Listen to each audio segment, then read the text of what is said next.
So, welcome to the love seat. Thank you. So, let's talk about hair-wise. So, Yes. so obviously we've never met before. We had a little chat via social media. So, tell me about your hair. Tell me what you like. Tell me what you dislike. I do love my curls. Fabulous. Yes, me too. However, I've spent most of my life straightening them because you Okay. always want something you haven't got. Right. And I feel like this is the longest I've had it for a while. The curliest I've had it for a while. And I don't really know what to do with it. I feel Right. like it's not a particular style. I don't feel actually it suits my face. Right. And so I'm not sure really what to do with it, whether I go shorter, whether I continue growing it. So so with your hair type and also facial wise, I definitely envision you with longer hair. Okay. So I do agree with you. I feel at the moment I don't think there's much of a style or direction with the hair going in. I think it almost to me feels like it was left to grow, and that's where we are at. Yes. So when I look at these bits through the front, when they get longer on you. So when we look at the face shape, when I do that, so you are what we call a slightly larger square through that. But what happens is, so what we want to do with that is, I like the fact that the hair, even though there's not a side parting, it is a little bit of a side parting, because that elongates through there. And then the fact that the hair here is a little bit longer actually pulls it down, so you get that elongated shape, which works really well on anybody with square face. I'm also square, so it helps for that. But that's why I always have my hair on the side lifting through there, because it breaks the angles of the face. Okay. Yeah. So, but my concern is when I lift the hair through there, the hair here is still quite short. So ideally what we want to do is just take that hair, because that's the weakest bit of the hair. Because if you think, we only have like a little bit of hair through that, and use that as the detail. So to just gently elevate that. Now, as soon as I do that to you, instantly the face starts opening up. So I don't want to actually take, in an ideal world, we'll have this hair longer to be about there. And then this hair we use full as detail. So you see, as soon as I do that, then instantly it brings the sides in, and it elongates even more. And that's again on your face shape is very, very good and will be very good. Okay. But the key thing is to grow that, and while we grow that, not make that too short, but give you a little bit of internal layering just to start creating the illusion of that shape while we grow the hair to grow longer through the hair, which will definitely... And that will take away that sort of triangle you get. 100%. Because at the moment, the reason it's triangle, because this is the focus and there's no layer and shape. So it's not going to happen today, because we can't bring that too short and then layer that up through there. But you'll definitely feel, as the haircut progresses, we will put you in the very good direction of getting to where we need to be. Because obviously, for us with curly hair, the hair doesn't grow slower, but because of the sphere, the hair looks like it grows slower. For every centimetre, it only looks like it's half a centimetre, because obviously the hair curls. So we want to make sure we give your hair the longevity pushing through, which will work really well. Now, colour-wise, now I can see, so through here, it looks like you've been tinted.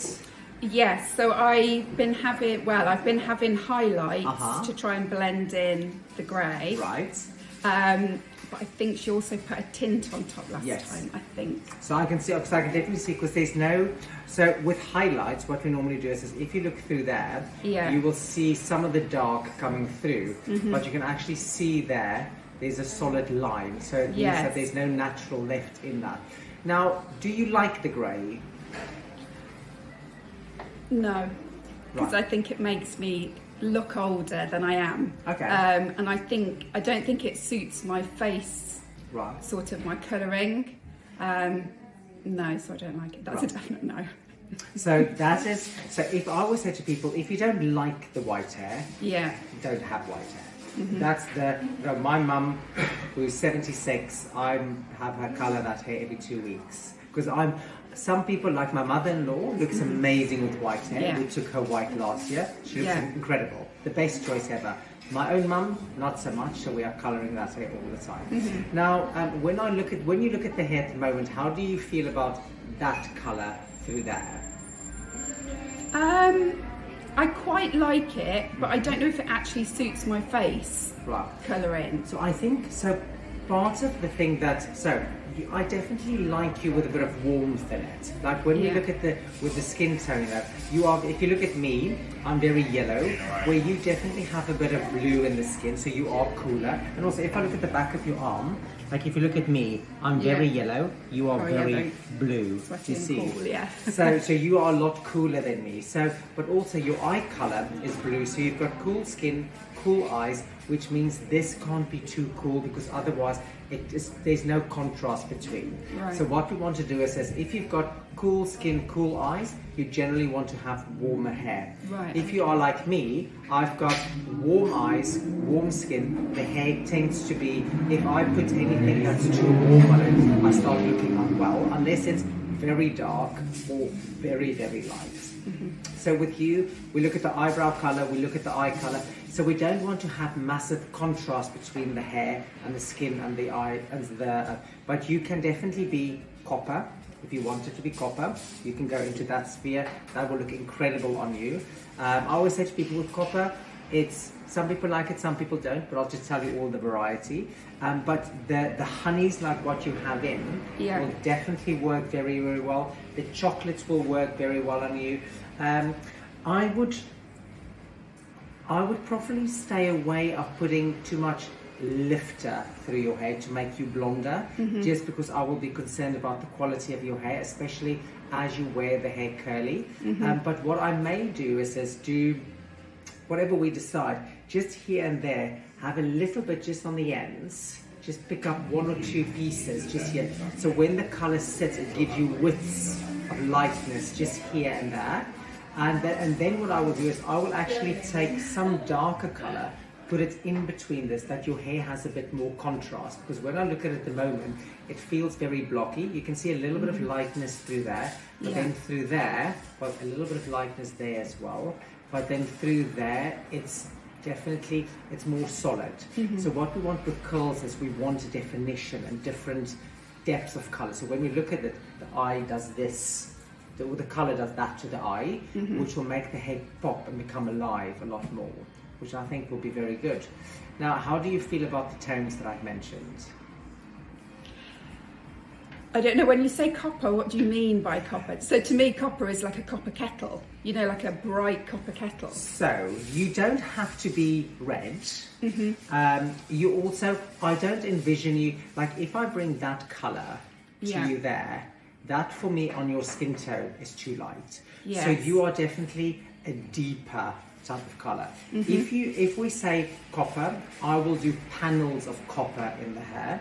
So if I say to me, I can do whatever I want with your hair, what I would recommend we do is we colour all the whites in between, get them covered, make them slightly lighter, because at the moment that colour on you there is quite dark in comparison. So lift them, not light, but just a nice chocolatey brown, but a lot of rich colours. It needs to be almost like double chocolate, like with that really rich. I don't like to use the word red because people think if I use red, it's going to look like your lipstick, for example. But all chocolates do have red in them, so a double chocolate will look very luscious in the hair, and there will be aspects of red in it, but that will make the skin really glow because of the contrast. And then what I will go in is take panels of quite chunky pieces, keep this as a colour, because it's actually, as a single piece, it's okay.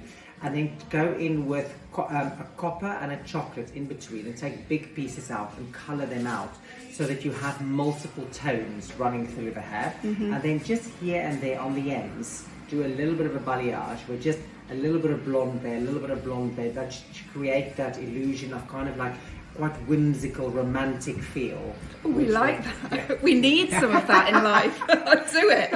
Which I think would look amazing. So you'll feel warmer, but you won't feel red. But there will be more golden copper than red copper in the hair, which will give it. And I think the copper piece will be fantastic. Like you've got very similar skin tone to a lady that I do, and the coppers on her, the darker coppers, work very, very, very well. And especially if your eyes if you had brown eyes, I probably would have not done those. But the fact that you are blue and the skin, I think they look fantastic. Okay. Right. Now, when you style your hair, what do you normally do with your hair? I usually wash it and just let it dry naturally. So for today, did you want us to do the same for you? I think so, yeah, to sort of keep it curly. I'm happy to leave that. And then what we can do is, and what do you normally shampoo it with?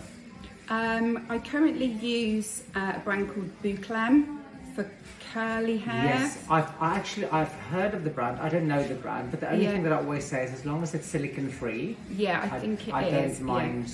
It's full curly hair, so I think it is. I hope so. Check. I'll give you some names, like Dimethico and Trimethico and all of those to look out for, to not have it in. And if they don't have it in, then I'm always happy for people to use whatever. Okay. Let's get going. Thank you.